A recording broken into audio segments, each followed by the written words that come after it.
विधानसभा चुनाव 2024 को लेकर अभी हम चुनावी यात्रा में, आज चुनावी यात्रा के दौरान जो भी प्रत्याशी हैं जो चुनावी मैदान में एक दूसरे को आजमा रहे हैं, उनसे हम बातचीत कर रहे हैं और जनता का मूड मिजाज भी जान रहे हैं कि वाकई में झारखंड में जो चुनाव हो रहा है इस पर जनता की क्या प्रतिक्रिया है और नेताओं के द्वारा जो बयान दिए जा रहे हैं, जो नेताओं के सामने जो अपेक्षा पेश की जा रही है उनमें कितना दम है। और अभी हमारे साथ बात करने के लिए शंभू भगत हैं जो बरड़वा के व्यवसायी हैं। शंभू भगत के बारे में मैं थोड़ा बता दूं, ये वही शंभू भगत है जो कि आजकल आप देख रहे होंगे कि ईडी के द्वारा कई जगह छापेमारी चल रही है। तो सबसे पहला इन्हीं से मामला जुड़ा हुआ था टेंडर घोटाला का मामला, जिनमें कि ईडी के द्वारा जो है जांच हुई और इसके बाद जो झारखंड सरकार भी जो है कह सकते हैं मुसीबतों का उन पर जो है पहाड़ टूट पड़ा और इस कारण जो है पूरी सरकार जो है स्थिर हो गई, क्योंकि वो शुरुआती दौर था।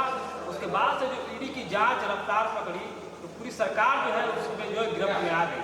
और आज जो है वह शंभू भगत जो है पाकुड़ विधानसभा क्षेत्र से निर्दलीय प्रत्याशी के रूप में, शिवसेना के प्रत्याशी के रूप में जो है चुनावी मैदान में है। आप भ्रष्टाचार के विरोध में उतरे थे मैदान में और आपके कारण जो है ईडी का जो है मामला पूरे झारखंड में फटाफट हो गया। इस बार चुनावी मैदान में है, क्या मुद्दे लेकर के उतरे हैं और जनता के बीच में जा रहे हैं, तो क्या जनता से प्रतिक्रिया मिल रही है? अभी जो हम विधानसभा में जुड़ते हैं तो शुरू से ही हम भ्रष्टाचार के खिलाफ मैं पूर्व से पहले व्यवसायी, इसके बाद राजनीति। व्यवसायी के दरमियान में जो यहाँ के अफसर और नेता के द्वारा भ्रष्टाचार से जो सरकार चल रही है, हमने उसका आवाज़ बुलंद करके 5 जून 2020 को जब उनको ललकारा गया था उसकी जवाबी हमला किया। उस दरमियान में ईडी की कार्रवाई के तहत पंकज मिश्रा जी जेल की 2.5 साल से सजा काट रहे थे, अभी 10 दिन पहले बाहर आए। उसी दरमियान में फिर आलमगीर आलम जो इस सूबे के इस क्षेत्र के मंत्री रहे, ग्राम विकास मंत्री, वो भी जेल के सलाखों के इस बार जो चुनावी मैदान है पाकुड़ में 16 उम्मीदवार हैं, आप भी उनमें से एक हैं। क्या लगता है कि 16 उम्मीदवारों में आप जो चुनावी मैदान में उतरे हैं, जनता का कितना आशीर्वाद मिल पाएगा? जनता का भ्रष्टाचार के खिलाफ सारी जनता का इमाम कर रही है और हमने जो भ्रष्टाचार के खिलाफ लड़ाई लड़े पूरी जनता हमारे साथ सहयोग करने के लिए अपना मत देने के लिए। एक तरफ जहाँ एनडीए के उम्मीदवार हैं, एक तरफ इंडिया के उम्मीदवार है, दोनों महारथी के बीच में आप जो चुनावी मैदान में उतरे हैं, क्या लगता है टक्कर होगा? वाकई में आप जो है जो उतरे हैं प्रत्याशी के तौर पर, निर्दलीय के तौर पर, जनता के आशीर्वाद नहीं मिल पाया तो क्या? निश्चित रूप से जनता हमको आशीर्वाद देगी। कारण है भ्रष्टाचार से हम ही नहीं, हम तो इसके लिए आगे की लड़ाई लड़े। जनता कितना हिमात कर रही है उस ख्याल को देखते हो, हिंदू हो या मुस्लिम, भ्रष्टाचार की आमाद की लड़ाई पर हमको साथ देने के लिए तैयार है और हमको अपना मत दे करके उन बहुमत से जिताए। आप जो कह रहे हैं कि जनता जिताएगी, तो जो चुनावी मैदान होता है उनको जीतने के लिए संगठन की जरूरत होती है, नेताओं की जरूरत होती है, कार्यकर्ताओं की जरूरत होती है। तो आप जिस पार्टी से लड़ रहे हैं शिवसेना, यहाँ पर तो कोई संगठन है नहीं, तो वजूद में नहीं, फिर कैसे चुनावी मुकाबला होगा? बिना सेना का कोई जो है युद्ध जीता जाता है? मेरी लड़ाई जब 2020 से चल रहा भ्रष्टाचार के खिलाफ, हर घर घर में एक बच्चा तक जानता है कि भ्रष्टाचार के खिलाफ इस झारखंड लड़ाई लड़ने वाला शंभू भगत है। वो संगठन में हर घर घर में घुसा हुआ, पार्टी विशेष में नहीं घुसा, हर घर घर में हमारा संगठन घुसा हुआ, लोग जान रहे पहचान मिलता है। तो क्या संगठन जो आप कह रहे हैं घर घर में है, तो घर घर से वोट मिल पाएगा? निश्चित रूप से मिलेगा। भ्रष्टाचार से जो ग्रसित है क्षेत्र निश्चित। पाकुड़ विधानसभा क्षेत्र की बात की जाए तो एक और पूर्व मंत्री आलमगीर आलम जेल में बंद है और यहाँ से जो मामला उठा पूरे राज्य में जो है मामला आज की तरफ फैला और आज भी जो है उसका दंश जो है लगातार जो है नेता जेल में है।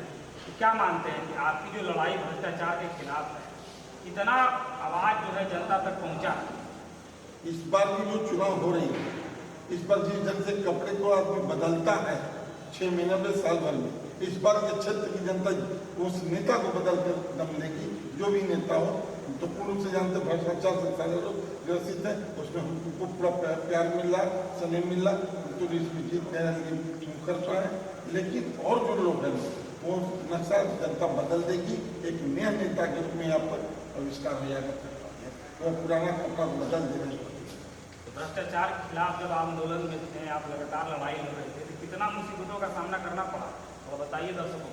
बहुत सारी मुसीबत, हम तो अपनी जान को, अपने व्यवसाय को बाजी लगा करके झारखंड सरकार से लड़ाई लड़ते हैं। हमें पास बहुत सा थ्रेटनिंग आया, बहुत सा दबाव आया, बहुत सा ऑफर तक आया, हमें सारे चीज को त्याग करके कौन पर ऑफर दे रहे हैं? आलमगीर आलम की तरफ से मेरे पास ऑफर है कि बैक कर जाओ। हमने बोला खराब की, आगे निकल चुके हैं तो निकल चुके हैं।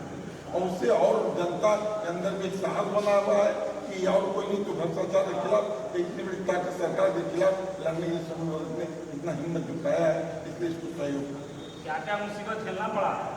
मुसीबत में व्यवसाय को दाव पर लगा देना पड़ा। यहाँ तक जान के ऊपर में खर्चे की थी, जो हाईकोर्ट के निर्देश के बाद में अंगरक्षक के रूप में उनको हाईकोर्ट के निर्देश प्राप्त हुआ।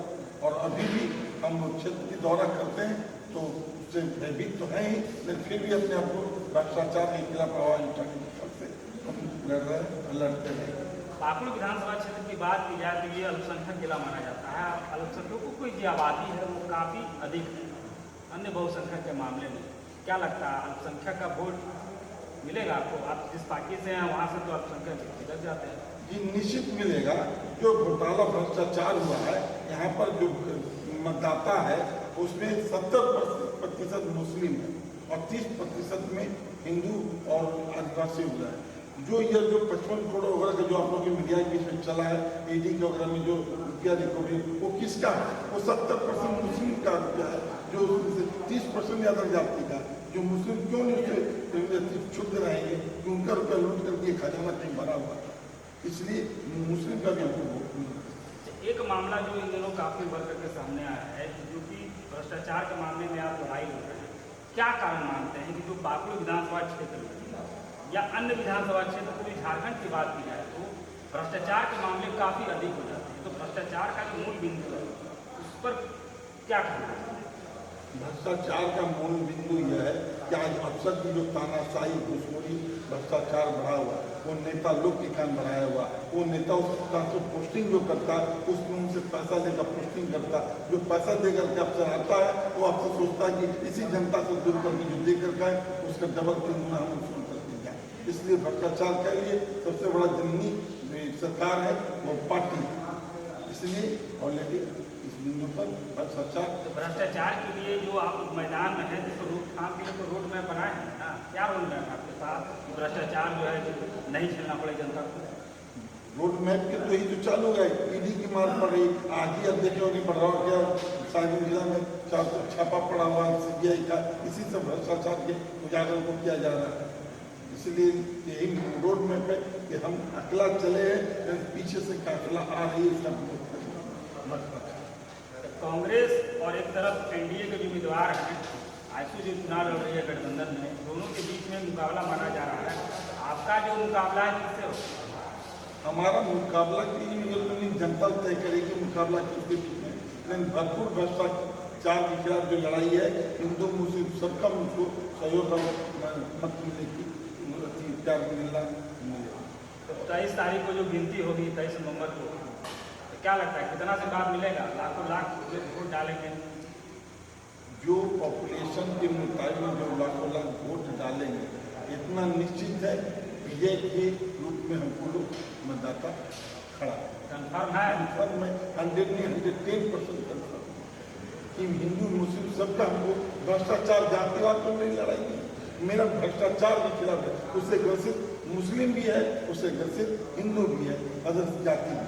यह नहीं कि मुस्लिम जो छूता है वो हमको नहीं, वो सब लोग हमको पसंद करते हैं कि भ्रष्टाचार के खिलाफ हमारे जो हिंदू और मुस्लिम जो 70% जो रुपया का लूट हुआ है प्रतिशत का, वो ऑलरेडी यही बंदा है कि इसने इसको भंडाफोड़ किया है, जेल के सलाखों के बीच में भर्ती रखा है। और आगे भी बहुत से लोग इस गणित में पड़े हुए लोग आगे देखते चलिए कि कितने लोग जेल के सलाखे के बीच में जाए।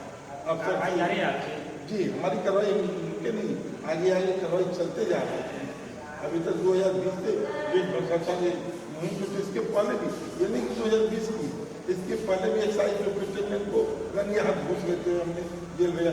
इसी भटरवा की धरती का अफसर 1988 की बात बता रहा हूँ कि अफसर ये निजामुद्दीन थे, उनको सब प्रकार डिस्चार्ज तक कहीं पाकुड़ विधानसभा का पाकुड़ नगर थाने का रामचंद्र सिंह इंस्पेक्टर थे, उनको हमने सस्पेंड कराया था। ये सब अनेक इतिहास है जो संघर्ष में हमारा और भ्रष्टाचार मुद्दा बनेगा भ्रष्टाचार। भ्रष्टाचार ही मेन मुद्दा है। चलिए, यह शंभू भगत जो शिवसेना पार्टी से जो है निर्दलीय प्रत्याशी के रूप में जो है चुनावी मैदान में है पाकुड़ विधानसभा क्षेत्र में, और इनका जो मुख्य मुद्दा है वो है भ्रष्टाचार। अब भ्रष्टाचार को लेकर के ये जनता के बीच जा रहे हैं। अब इनका जो एक प्रकार से कहें तो जो चलाए जा रहे हैं मुहिम, वो जनता पर कितना असर होता है और जनता जो है इनको कितना मत देती है, ये आने वाले चुनावी गणित जो होगा, जो 23 तारीख को जो रिजल्ट निकलेगा उसमें ही पता चलेगा कि जनता इन पर कितना मेहरबान है और इनके द्वारा किए गए प्रयास पर जनता कितना मोहर लगाती है। आप देख रहे हैं संथाल एक्सप्रेस, मैं शुभेंदु पंडित बड़वा से, कैमरामैन विवेक पासवान के साथ।